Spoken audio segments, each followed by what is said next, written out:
Bom, então vamos dar início, então, à nossa apresentação de hoje, da reunião do Departamento de Pediatria. O nosso tema é gastrostomia em crianças neuropatas, benefícios, cuidados e complicações. Quem vai falar com a gente é o Dr. Pascoal Napolitano Neto, que é cirurgião pediatra pela CIP, responsável pelo serviço de cirurgia pediátrica do Hospital Edmundo Vasconcelos, é uma pessoa que tem muita experiência, e agradecemos imensamente a sua presença e a sua disponibilidade dessa aula. Muito obrigado, em nome do departamento. Bom, obrigado a todos essa oportunidade da gente conversar com vocês e mostrar o nosso trabalho. Eu vou procurar fazer uma apresentação mais coloquial, que na tentativa de gerar um pouco de discussão, da gente poder conversar um pouco sobre isso, porque é uma coisa muito intrigante, né? Essas crianças neuropatas são muito intrigantes. Tem muitas coisas que a gente não consegue definir, você não... fica sempre uma dúvida. E a gente aprende muito por tentativa e erro. Então, se eu puder passar algum ensinamento para vocês, para diminuírem os erros e aumentarem as tentativas corretas, né? Então, os benefícios, cuidados e complicações de gastrostomia em crianças. No começo, eu vou querer situar um pouco essas coisas. Então, veja, alimentar a cria é o mais elementar instinto materno. Então, toda mãe, mesmo de animal, ela se entrega à sua cria, e a cria, por si, vai lá e mama, e se alimenta, e abre o bico para o passarinho botar a comida lá dentro. Então, isso é uma coisa elementar. E, então, é uma coisa que essa cadeia quebrada é muito problemática. Em neuropatas, a gente tem uma correlação muito grande dessa disfagia orofaríngea. A incidência é muito grande. E a disfagia orofaríngea vai levar uma desnutrição. Fatalmente, com o tempo, essa criança vai ser desnutrida. E a desnutrição vai deixar essa criança sem condições de crescer, se desenvolver fisicamente. Um adulto que se come muito, ele engorda. Uma criança em formação precisa comer para se desenvolver, para se formar, né? A formação dela é importante. Então, o termo paralisia cerebral foi usado pela primeira vez em 1843 por um ortopedista, onde ele observava as crianças portadoras de rigidez espástica, predominante em membros inferiores, mas ligadas a circunstâncias desfavoráveis ao nascimento. Quer dizer, a criança no nascimento teve algum problema e tinha isso. Freud foi quem introduziu o termo de paralisia cerebral, que em 1959, no simpósio de Oxford de neurologia, foi conceituado como encefalopatia crônica na infância. Sensu lato. Quer dizer, é um leque enorme, não é um leque, né? É um guarda-chuva, um guarda-sol, um ombrelone. A gente sabe que tem uma relação direta entre países desenvolvidos e subdesenvolvidos. Esses números não são atuais, são de uma pesquisa mais antiga, de uns 8 anos atrás, mas eu não creio que essa relação tenha mudado muito, porque nos países subdesenvolvidos a prevalência é muito maior. Da mesma maneira, em prematuros, tem uma frequência muito maior a lesão encefálica, a paralisia cerebral, e é muito maior do que em crianças a termos de idade gestacional normal, né? E 1/3 das crianças com sinais de paralisia cerebral nasceram com menos de 2.500 gramas. Esse dado talvez tenha mudado um pouco aqui no Brasil, porque hoje em dia nós temos esses pacientes, esses prematuros extremos, que saem muito bem. Então, não tenho esses dados atualizados. Agora, tem várias etiologias que levam a lesões encefálicas, a anóxia, lesão encefálica e paralisia cerebral. Tantas etiologias pré-natais, de um paciente que, às vezes, pode ser um pré-termo, ou até um recém-nascido a termo, que, por infecção de congênito, toxoplasmose, citomegalovírus, ou distúrbios metabólicos, ou até uma má formação do sistema nervoso central, mesmo sendo recém-nascido a termo, pode ter uma lesão encefálica. E existem os fatores perinatais e neonatais, mecânicos com desproporção pélvico-podálica, de origem obstétrica, por exemplo, descolamento prematuro de placenta pode levar a essa lesão, icterícia grave, tudo isso levando a encefalopatia hipóxico-isquêmica, de uma asfixia perinatal. Isto é uma coisa que eu morria acho que a gente, talvez a doutora também, cada vez que eu recebia lá na ACD uma criança, aí você chegava e perguntava para a mãe, mas o que aconteceu? Por que ela teve isso? Não, doutor, eu fiquei 12 horas procurando uma maternidade para ser atendida, aí passou da hora e o neném nasceu assim. Quer dizer, é uma coisa que a gente ainda tem que engolir, né? E as etiologia pós-natal, são as lesões adquiridas até 2 anos de idade ou até mais, que são as infecções, síndrome de quase afogamento, traumatismos crânioencefálico e etc. Então, tudo isso vai reunir as crianças num quadro de anóxia, lesão encefálica e paralisia cerebral. Lembrar que o diagnóstico é essencialmente clínico. Isso é uma coisa que ainda me intriga muito, porque há 19, 20 anos atrás, quando eu entrei na ACD, eu fiquei entusiasmado, vamos ver, e aí a gente começa a procurar o que você fazer para obter um diagnóstico mais correto de qual foi a parte cerebral lesada, aonde está a lesão principal, o que vai causar isso no futuro. Vocês sabem que tem algumas patologias, algumas síndromes, que até os primeiros 3, 4 meses o bebezinho é um bebê normal. Aí, quando chega com 7 meses, ele não senta, ou com 5 meses ele não rola na cama de um lado para o outro, e aí você vai vendo que ele tem um retardo de desenvolvimento neuropsicomotor. E existem prevalência, persistência de reflexos primitivos, e aí desenvolve-se uma anormalidade tônico-postural e não tem os reflexos de proteção. Então, ele começa a aspirar, ele começa a ter outros problemas. E o que lhes intriga? Basicamente, é o fato da gente não saber a extensão da lesão sensitiva, motor ou cognitiva. E o que nos motiva é a oportunidade de dar ao paciente uma vida melhor, junto aos seus cuidadores e junto à sociedade. Então, isso que a gente tem que tentar, dar uma vida melhor. O que a gente pretende alcançar, o que a gente precisa alcançar? Eu acho que é o diagnóstico correto da deficiência para dar oportunidade de se desenvolver e crescer com condições de evoluir com as terapias e conquistar a sociabilidade. Talvez, mas a sociabilidade hoje é uma coisa muito importante. De lados, quem acompanha qualquer paciente Downzinho, anos atrás, síndrome de Down era uma coisa totalmente isolada, hoje o síndrome de Down convive com a gente totalmente, né? E o preço disso? Exames especializados, cirurgias específicas, longas internações em UTI, intermináveis terapias, horas de dedicação dos cuidadores por quase toda a vida. E quem paga essa conta? Quem paga essa conta é o paciente, porque é ele que sofre isso diretamente. Seus cuidadores diretos que têm full time que se dedicar a eles. E os próprios médicos e terapeutas, incluindo, assim, em tudo geral, a sociedade.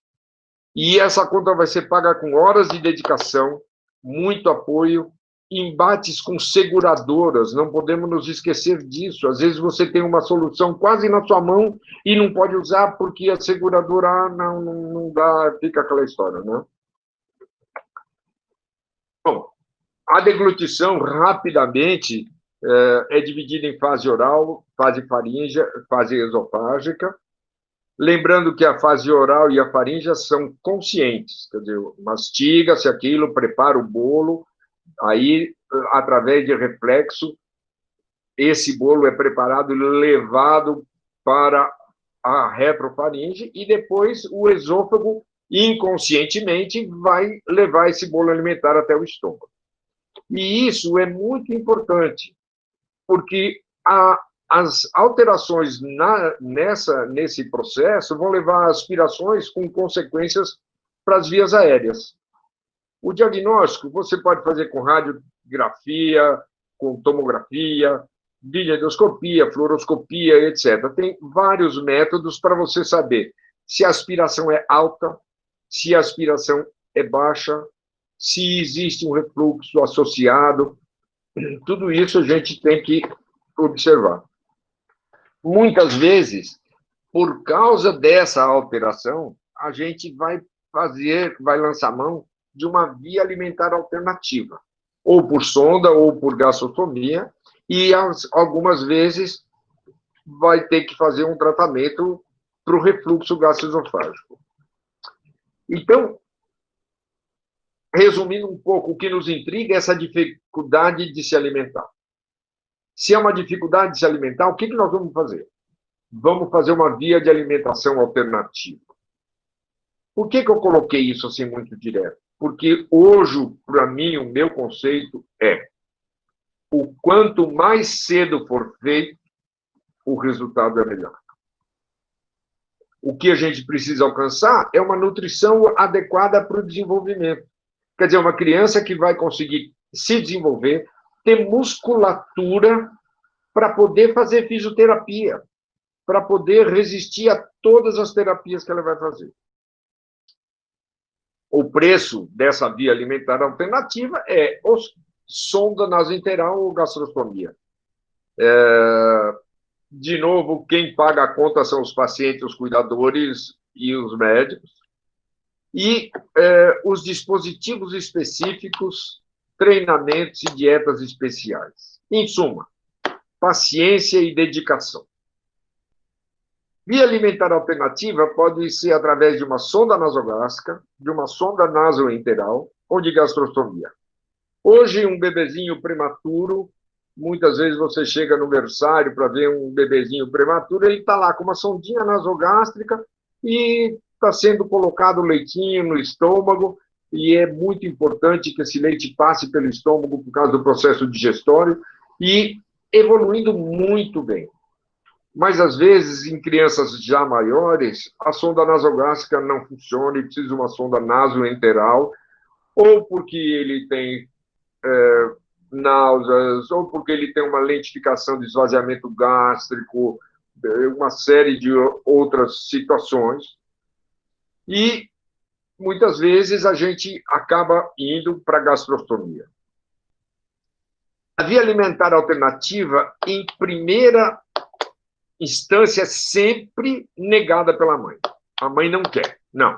Eu não estou, não, vou pôr, é ruim e tal.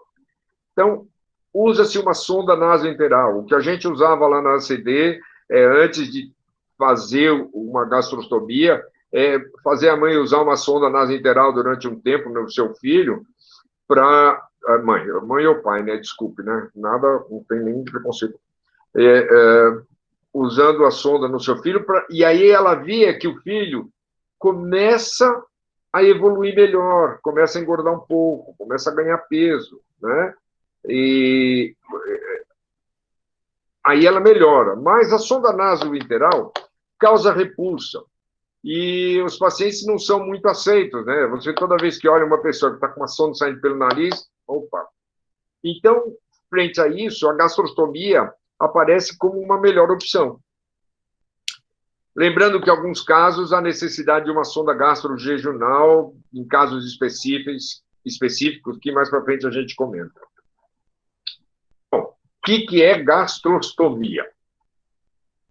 Gastrostomia é uma fístula cutânea do estômago na parede anterior do abdômen que permite a alimentação dos pacientes que têm um trato gastrointestinal funcionante. Precisa ver se não tem outras patologias. Mas esses pacientes têm uma inabilidade para manter o aporte nutricional oral suficiente para suas necessidades calóricas. Lembrando que esses pacientes espásticos, coreotetões, esse espasmo do paciente consome um montão de caloria. Então, muitos pacientes, você dá comida, eles estão sempre magros, porque eles estão sempre contraídos, muita contração. Então, veja, o que a gente está vendo aqui é uma fístula entre o estômago, na parede anterior do abdômen, e uma sonda que comunica o meio externo com a parte interna. Aqui tem um balão e essa sonda fica presa por esse dispositivo e com isso você consegue alimentar. Então, uma via alimentar alternativa, a gastrostomia, vamos direcionar agora para a gastrostomia, é uma via alimentar alternativa que substitui a sonda nasointeral, permite alimentação, permite o uso de dieta caseira ou industrializada, melhora o convívio social e tem poucas complicações fatais. E lembrando, é passível de reversão a qualquer momento. Você tira a gastrostomia, você tira a sonda, esse orifício fecha. Naturalmente. Às vezes, não naturalmente, o cirurgião dá uma ajudazinha e ele fecha. Então, vejam, por exemplo, essa menina fazia uso dessa sonda nasointeral há 2 anos. E aí a gente foi lá e fez uma gastrostomia. E o que a gente conseguiu? Uma sociabilidade. Eu tenho permissão para apresentar essas fotografias. Essa menina hoje, essa fotografia deve ter uns 8 anos, mais ou menos, e agora tem um outro cirurgião de adulto que troca a gastrostomia dela. E ela está muito bem. Bom, como fazer a gastrostomia? Quais são as vias de acesso? Tem a via de acesso convencional laparotômica, que você faz uma incisão, pega o estômago, exterioriza, tal, ou a gastrostomia endoscópica percutânea, que é o PEG, e lembrando que nem sempre o SUS fornece o kit. Então, isso ou tem um custo adicional, ou a gente precisa ver como é que faz. E a gastrostomia videoassistida ou laparoscópica. A gastrostomia convencional laparotômica, a STAN, é uma técnica muito antiga, é uma técnica invasiva e segura. Você fixa o estômago na parede, sutura o estômago ao redor da sonda. Então, aqui vocês podem ver, através de uma incisão, você abre a parede abdominal, pega o estômago, traz para fora.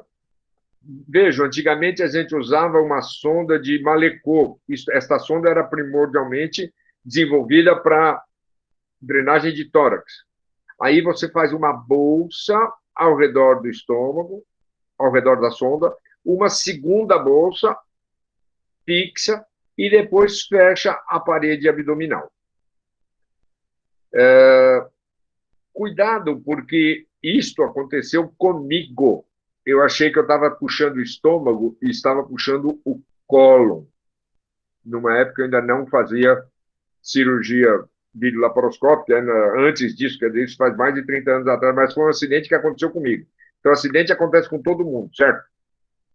Bom, aí um cirurgião pediátrico americano, Gauderer, por sinal, o Gauderer era americano, mas ele era filho de diplomatas, os pais dele estavam no Brasil quando ele nasceu. Ele nasceu natural do Brasil, mas depois voltou para os Estados Unidos e em 1980 ele desenvolveu a técnica das gastrostomia endoscópica percutânea, que funciona muito bem, só que é menos precisa quanto à localização no estômago.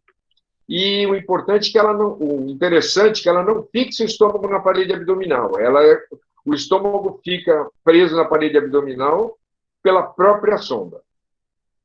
O problema é que você não visualiza o trajeto da sonda no peritônio, ou dentro da cavidade abdominal.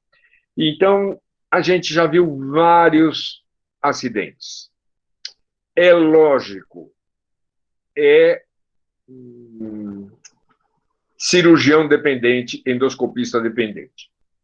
Tem endoscopista que faz 1000 gastrostomias endoscópicas e nunca deu problema. Quer dizer, ele sabe ou tem o jeito de fazer.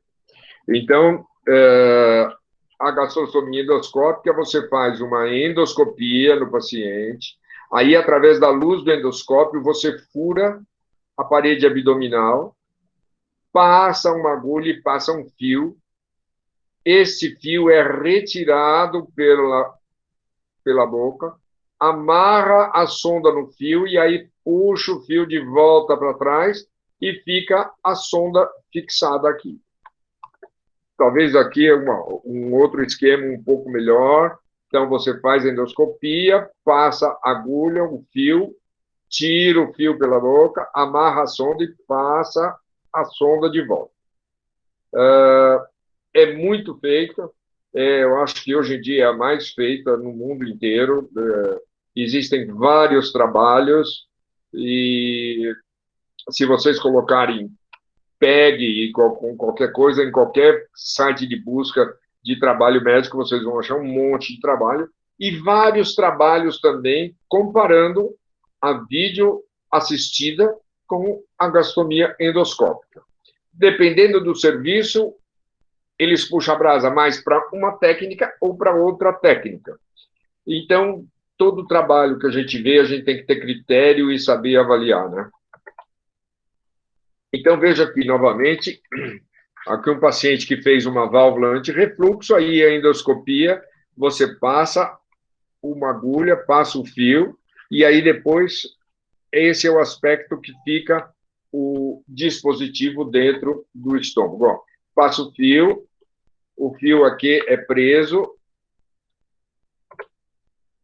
aí o endoscópio puxa este fio azul de volta, aí amarra a sonda e puxa o fio de volta, fica preso esse cogumelo.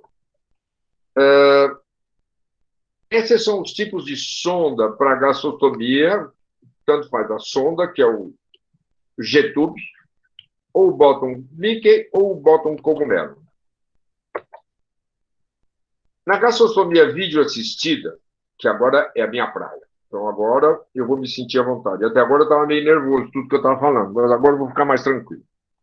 É muito segura, principalmente porque você escolhe a localização precisa no estômago.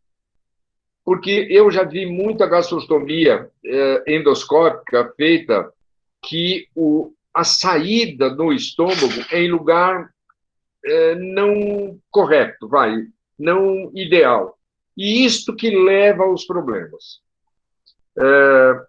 Na gastrostomia videoassistida, a gente deixa uma fixação temporária do estômago na parede abdominal, porque é temporária, porque é feita com fios absorvíveis, de longa permanência, mas absorvíveis.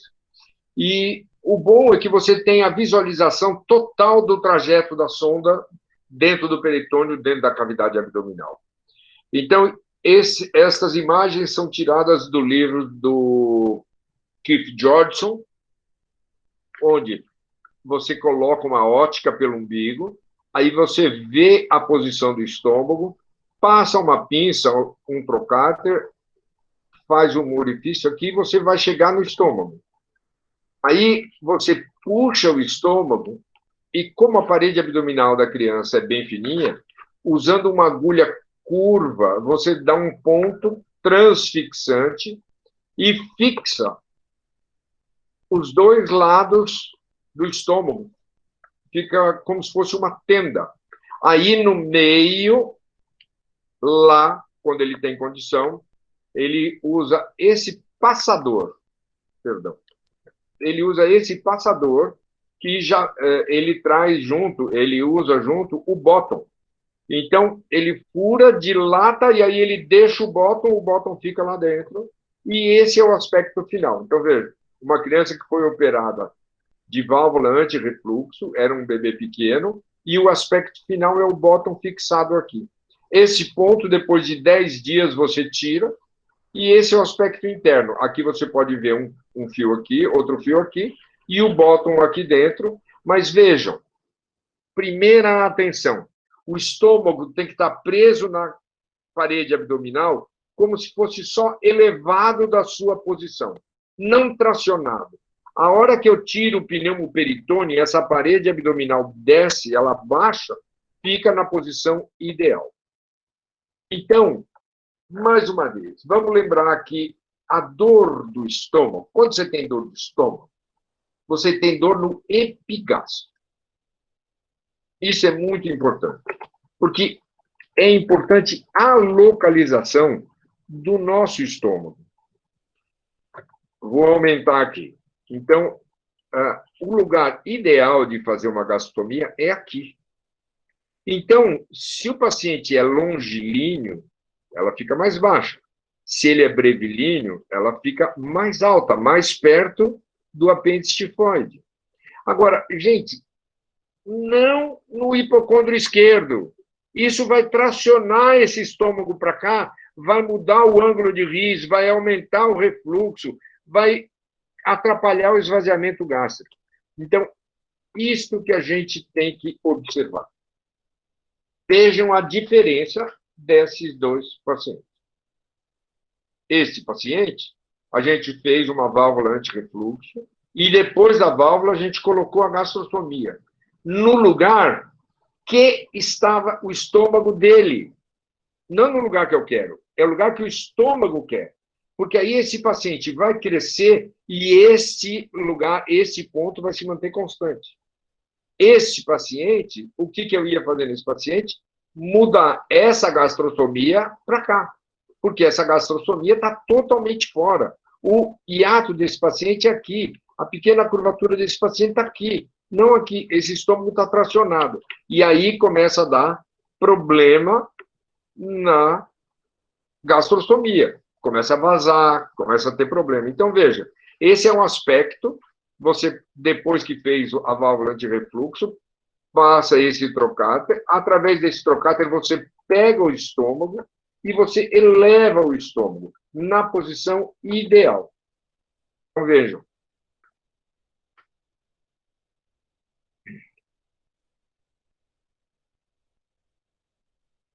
Qual é a posição ideal do estômago?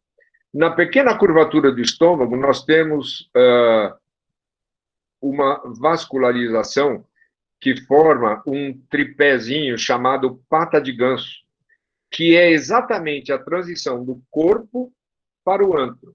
Então, é esta posição que a gente deve procurar.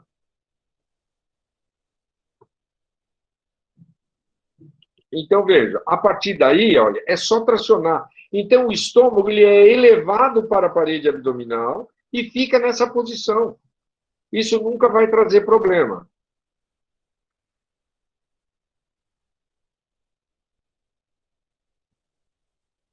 Essa é a posição ideal, o estômago subir como uma tenda. E vejam, olha como fica a gastrostomia. A gastrostomia fica presa na parede abdominal, ela já está com o bottom e fica aí assim fixada. O que pode acontecer? Nas gastrostomias, se você não toma cuidado, se ela começa a secretar muito, vazar muito, pode acontecer um granuloma, um ectrópio de mucosa também. E muitas vezes, nos nossos pacientes especiais, o que acontece é isso. Você vê, esse paciente cresceu, foi feita aqui uma incisão, foi feita a gastrostomia, mas olha o que aconteceu com a coluna. A coluna desse paciente é aqui. Veja esse outro paciente.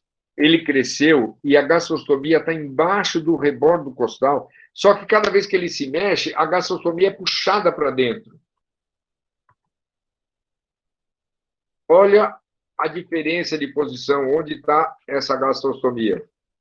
Lembrando que essa gastrostomia foi feita quando criança, não com um adulto. Um adulto é diferente, o adulto já está formado, ele não vai se desenvolver mais, ele não vai crescer, o estômago não vai mudar de lugar, então aí tudo bem. Mas mesmo assim, você tem que tomar cuidado, porque senão essas gastrostomias em lugar inadequado vão trazer problemas.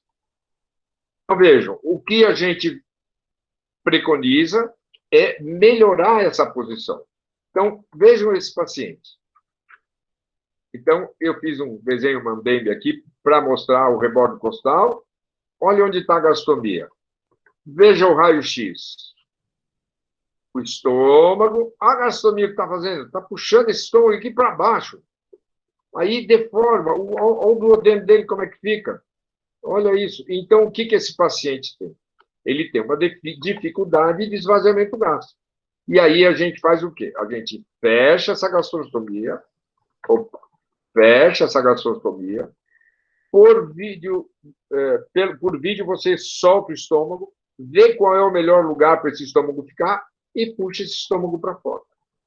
Em alguns pacientes, a gente tem uma surpresa. Aqui está o rebordo costal. Olha onde está saindo essa gastrostomia. Intercostal. Sem problema. Ela fica aqui.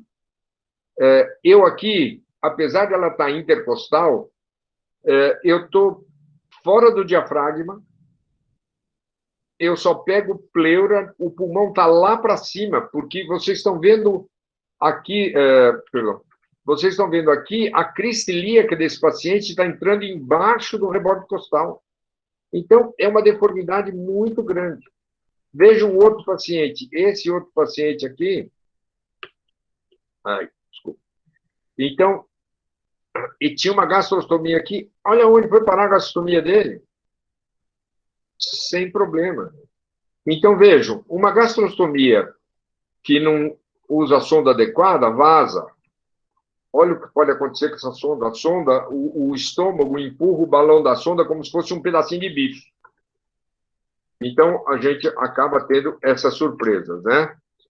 Mesmo que você dê ponto, não adianta, porque mesmo com um ponto, olha, estava preso nada. Olha o que dá tanto da sonda que estava lá para dentro.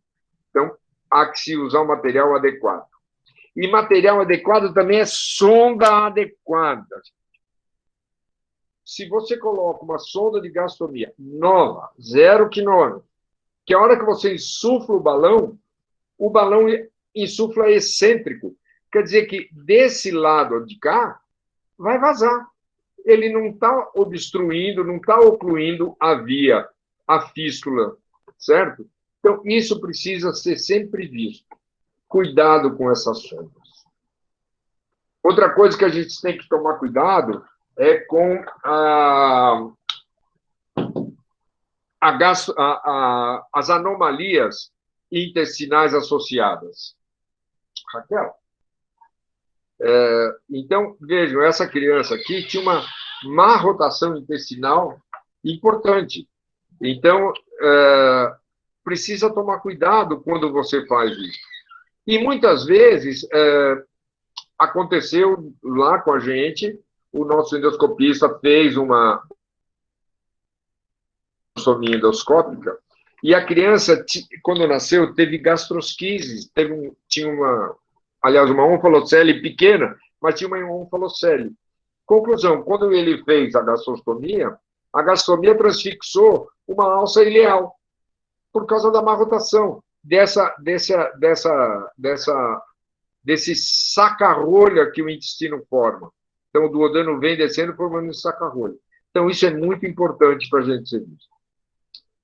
E, na verdade, como é que eu descobri isso tudo? Agora eu vou entregar, como diz o outro, o ouro para o bandido. Muitas crianças tinham gastrostomia e ficava na dúvida se tinha refluxo ou não. Então, nós optamos lá na CD para fazer uma gastrografia. Então, a gente injeta 20 em 20 ml ou 30 em 30 ml até atingir a plenitude de, depende do paciente, 180, 200, 240, 250 ml de dieta, para ver quando que tem o gatilho do refluxo. Esse paciente já tem um sinal de uma válvula anterior, mas essa válvula não está com 40 ml, ela já vaza, já apresenta refluxo, e olha com 60 ml. Então, isso é um paciente que precisa ser reoperado. Agora, vejam, a gastrostomia dele aqui, aparentemente, está num lugar bom. Então, o que eu vou precisar fazer nesse paciente? Não é mexer na gastrostomia, é refazer essa válvula anti-refluxo dele. Vejam, esse vazamento, essa lesão de pele, esse ectrópio de mucosa, muitas vezes uma estenose. Aí, a estenose, eu sempre faço a dilatação com balão da sonda de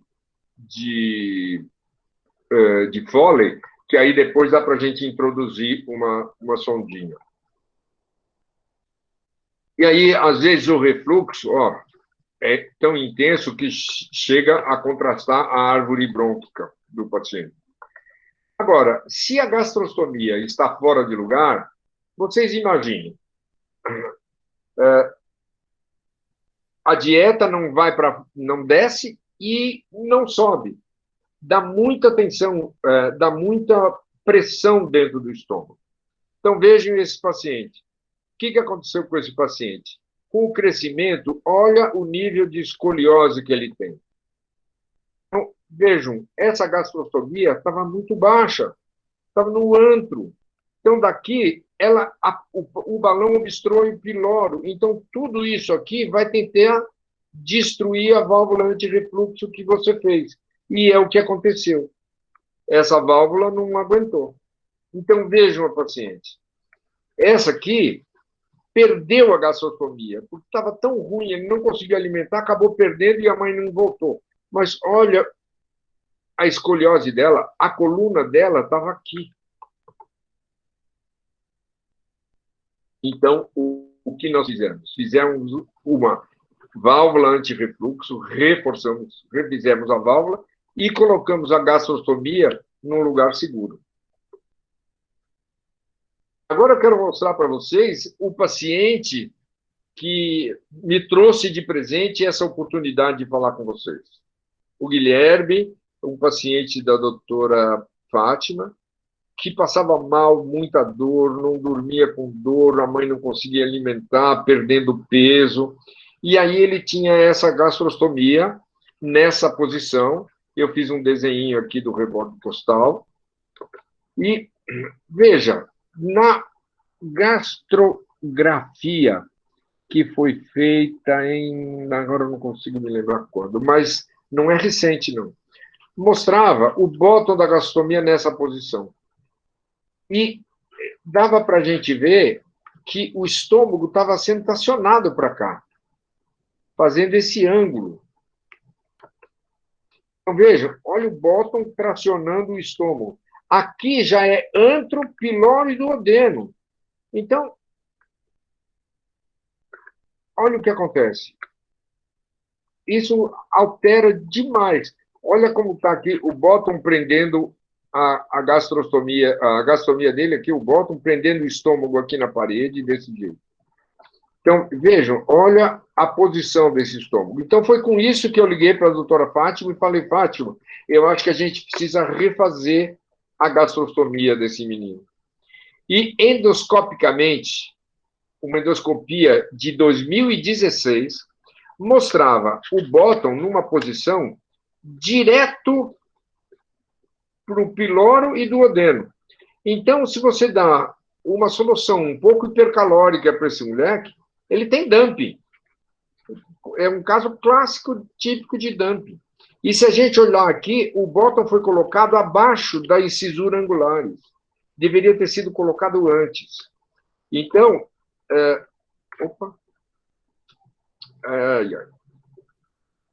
o que a gente faz? A gente... perdão, saiu uma coisa errada. Paciência. Então, a gente coloca uma ótica, isola e fecha a gastrostomia anterior e, olhando aqui a projeção da luz do endoscópio, a gente escolhe o lugar correto para colocar a... Oh, meu Deus. Para colocar a gastrostomia. Então, a gente escolhe o lugar da gastrostomia e coloca a gastrostomia. Veja. Então, esse aqui é desse menino, do Guilherme. Depois que a gente soltou a gastrostomia, a gente entra com a ótica, vê a localização do estômago, eu vejo isso com uma agulha que eu perfuro a parede abdominal. Meu Deus do céu. E aí, a gente tira, afasta todo esse epíplon que estava... Aqui vocês veem a posição da gastrostomia anterior, antiga. Aí eu tiro todo esse epíplon. E aí a gente escolhe o melhor lugar. Olha a pata de ganso. A pata de ganso que a gente chama é essa vascularização aqui da pequena curvatura, que advém da gástrica da direita. Então, a gente afasta tudo isso. A gastrostomia anterior estava aqui, a sutura. Olha, a sutura dela é aqui no cantinho. E aí a gente procura o melhor lugar para tracionar e para colocar essa gastrostomia. Eu repeti o vídeo aqui.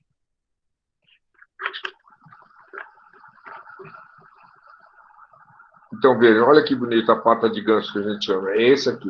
Então, aqui é a transição do corpo para o ânus.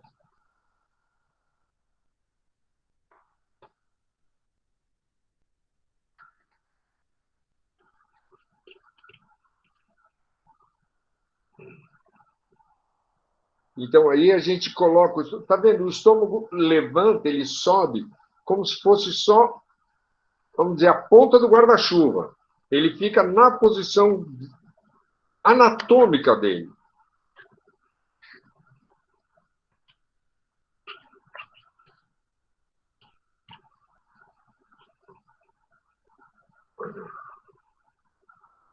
Então, vocês estão vendo aí a gastrostomia já feita. Dá para a gente perceber que o balão está aqui dentro. Essa gastrostomia está fixada na parede abdominal.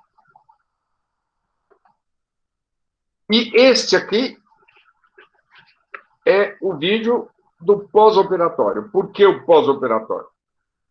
Normalmente, eu não faço de novo essa imagem. É que ele não está bem. Ele continua com dor.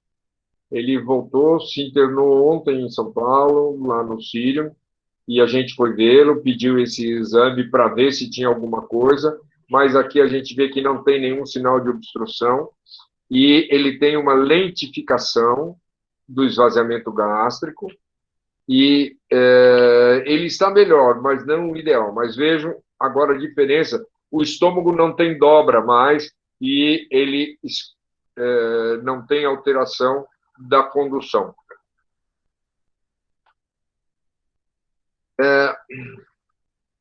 Vamos falar um pouquinho das gastrostomia intercostais que eu mostrei para vocês. Então, veja, a mesma coisa, eu vou com a ótica por dentro, e aí a ótica mostra para mim aonde está o estômago. E aí, vejam, está entre as costelas.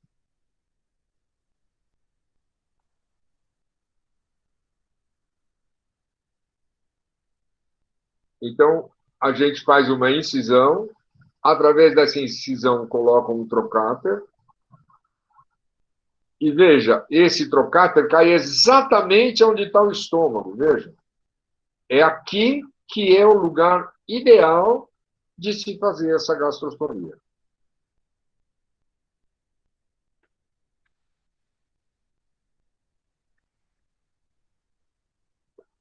Então, a gente pede, às vezes, para o anestesista, passando uma sonda, insuflar o estômago, para o estômago ficar mais visível, ficar mais... Olha a pata de ganso de novo, a posição que a gente vai. Olha aqui. Aqui a gente traz, veja como ela fica, a gastrostomia, saindo no espaço intercostal.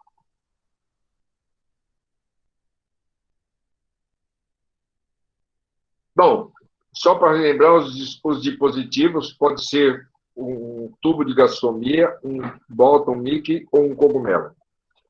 Eu dou preferência para usar o Bolton Mickey e eu já uso o Bolton quando eu faço a gastrostomia. Eu não ponho sonda primeiro para depois colocar, depois de um mês, colocar o Bolton. E não tenho tido problemas, graças a Deus. As complicações. Pode ser na parede abdominal ou no estômago. Então, essas lesões, a gente vê lesões muito maiores e muito mais sérias, né? E isso, se você trata melhor, aí piora. Melhora, piora. Por exemplo, quando você chega nesta situação, veja, aqui nós temos um ectrópio de mucosa, isso não é granuloma, você pode cauterizar isso aqui, aproveitando só uma deixa. Como é que a gente cauteriza granuloma de gastrostomia? Sal. Sal de cozinha. Pede para a mãe colocar sal numa colher, vai gotejando água até fazer uma pasta, põe uma pastinha de sal em cima do granuloma. Disso aqui não adianta. Isso aqui é ectrópio de mucosa. De um granuloma, ele seca em 3 dias. Mas quando você tem um ectrópio de mucosa, que você já vê o balão da sonda, e esse aspecto isquêmico da pele, não adianta trocar a sonda, fazer nada. Você tem que fechar essa gastrostomia, fechar e abrir outra gastrostomia em outro lugar. Não tem jeito, gente. Tudo que você fizer, você só vai protelar. Então, aqui é como a gente dilata, que eu já tinha mostrado para vocês, e passando uma sombra. Mitos. Não pode comer pela boca mais, meu Deus do céu. Mentira, pode comer pela boca sim. Só não pode comer pela boca se tiver uma desconexão laringotraqueal. Senão, não. Pode comer pela boca. Vai comer pela boca. O quê? O que o fonoaudiólogo permitir. Quem disse se a criança pode comer pela boca ou não, não sou eu, é o fono. Porque precisa ver qual é o tipo de aspiração que ele tem, para onde vai essa dieta. Agora, pode, quando você dá uma dieta, botar um docinho, alguma coisa na boca para ele tentar sentir.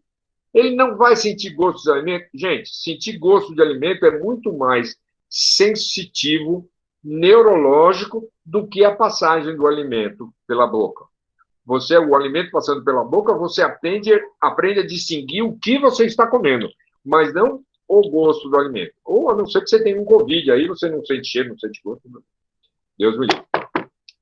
E outra coisa, é definitiva? Ela pode ser definitiva, mas não necessariamente. Como eu falei, a hora que você tira a sonda, essa gastrostomia fecha. Tem idade para ser feita? Não, não tem idade para ser feita. A qualquer idade você pode fazer, e eu preconizo ser o mais breve possível. Hoje nós temos dispositivos pequenos, nós temos dietas, nós temos tudo para poder fazer isso. Inclusive, eu não sei se alguém tiver curiosidade, entra no PubMed, mas entra na parte de veterinária. Vocês vão ver o que tem de trabalho de cachorro, gato que faz uso de gastrostomia. Eu nem imaginava. Isso é usado demais, até para pets. Então, o que a gente tem que atingir? Evitar desnutrição. Ao longo do tempo, a artrose que esses pacientes espásticos adquirem e essa escoliose. Então, melhorando a qualidade de vida do paciente, melhora muito a qualidade de vida dos familiares. E por quê? Porque, na verdade, você melhora o paciente como substrato. Então, aquele substrato que o neurologista tem que dar o remédio, ele não vai vomitar o remédio, ele vai acertar a dose com mais facilidade. O fisioterapeuta vai conseguir fazer a fisioterapia porque vai ter músculo. O fonoaudiólogo vai ter sucesso no seu estímulo oral e faríngeo para esse paciente. E para o ortopedista também, sem dúvida. Então, veja, esses são pacientes que a gente teve a oportunidade de cuidar, que são pacientes praticamente com uma lesão gravíssima, né? Traqueostomizados, mas a gastrostomia é importante, é muito importante. Bom, era isso que eu queria dizer para vocês. Muito obrigado pela sua atenção, muito obrigado pelo convite. Gostei muito de poder falar, mostrar o que a gente faz, e estou à disposição para tentar esclarecer o que vocês puderem. Espero que não tenha sido muito cansativo. Doutor Pascoal, nós que agradecemos a sua excelente apresentação. Muito obrigada, acho que todos nós aprendemos muito aqui hoje, foi uma oportunidade para todos.